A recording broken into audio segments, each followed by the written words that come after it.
Quelqu'un pour nous ouvrir la Bible dans le livre de Luc 11, ça sera le chapitre 27.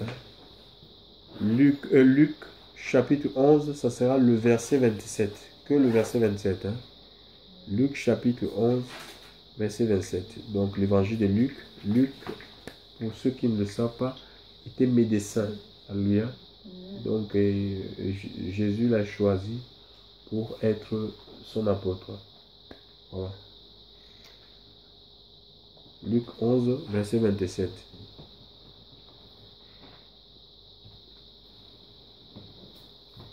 Donc si quelqu'un dans la page, il lit pour tout le monde. Tandis que Jésus parlait ainsi, une femme élevant la voix du milieu de la foule lui dit: Heureux, je ne vois pas assez bien, heureux le saint qui t'a porté, heureuse les mamelles qui t'ont allaité.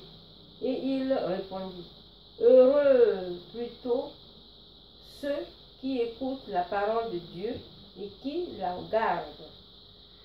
Gloire à Dieu. Gloire à Dieu. Donc, si quelqu'un a une autre version, il peut lire. Oui. Or, il arriva, comme il disait ces choses, qu'une femme élevant sa voix du milieu de la foule lui dit: béni est le ventre qui t'a porté et les mamelles que tu as tétées. Et il répondit: bénis sont plutôt ceux qui écoutent la parole de Dieu et qui la gardent. Voilà, donc ici,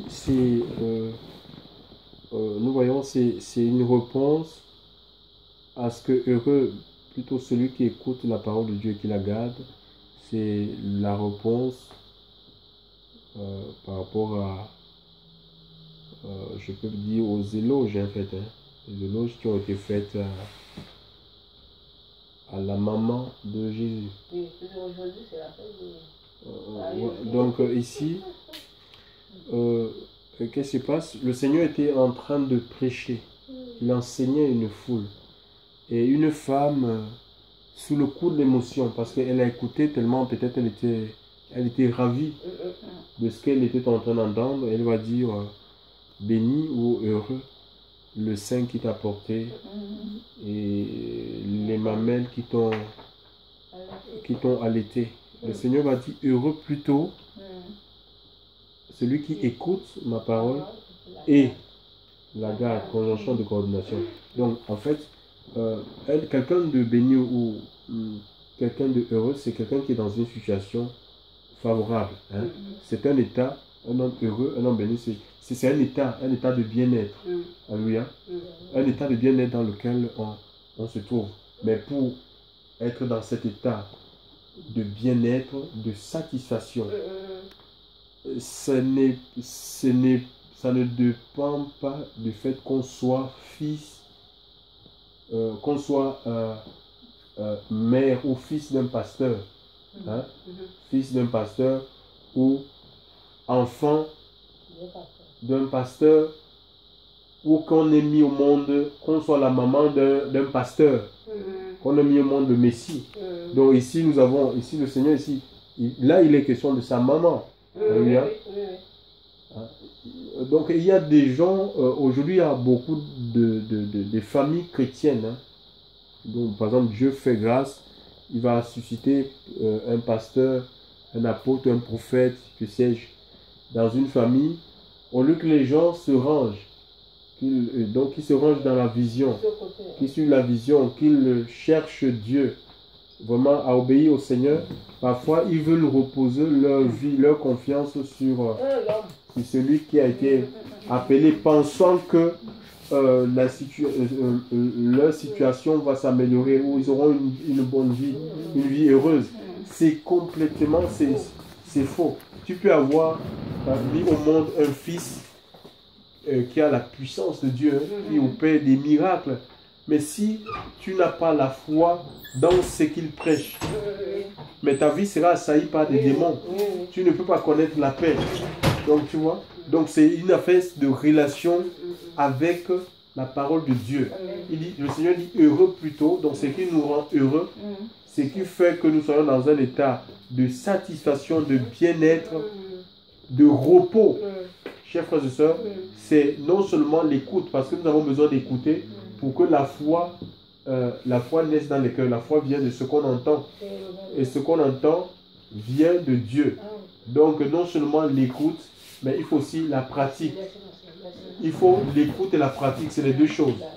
Hein? Donc il faut écouter la parole de Dieu et il ne faut pas se borner seulement à écouter. Jacques dit, ne nous bornons pas seulement à écouter la parole du Seigneur, il faut la mettre en pratique. Alléluia.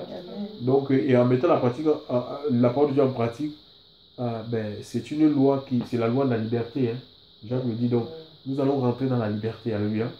La liberté donc de servir Dieu, la liberté vraiment on est libre, on n'est plus dépendant des hommes en fait. On n'a pas peur des hommes, tu vois.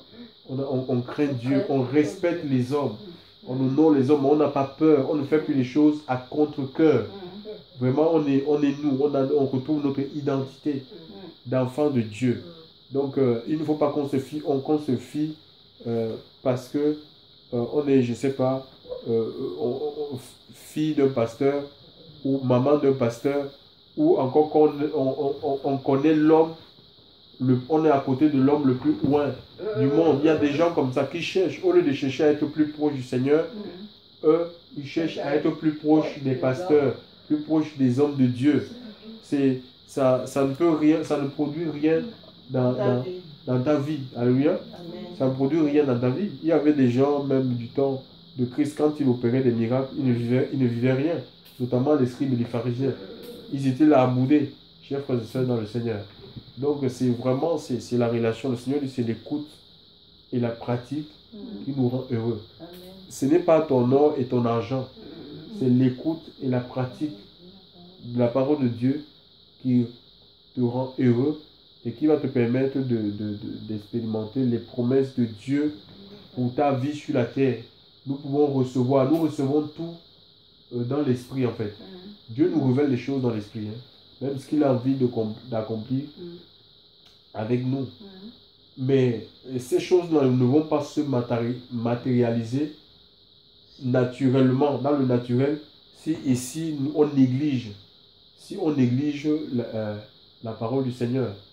Mais c'est l'obéissance, c'est l'écoute et la pratique de la parole de Dieu qui matérialise la vision que Dieu nous a donnée, les promesses que Dieu nous a faites. Donc il faut qu'on se range tout simplement.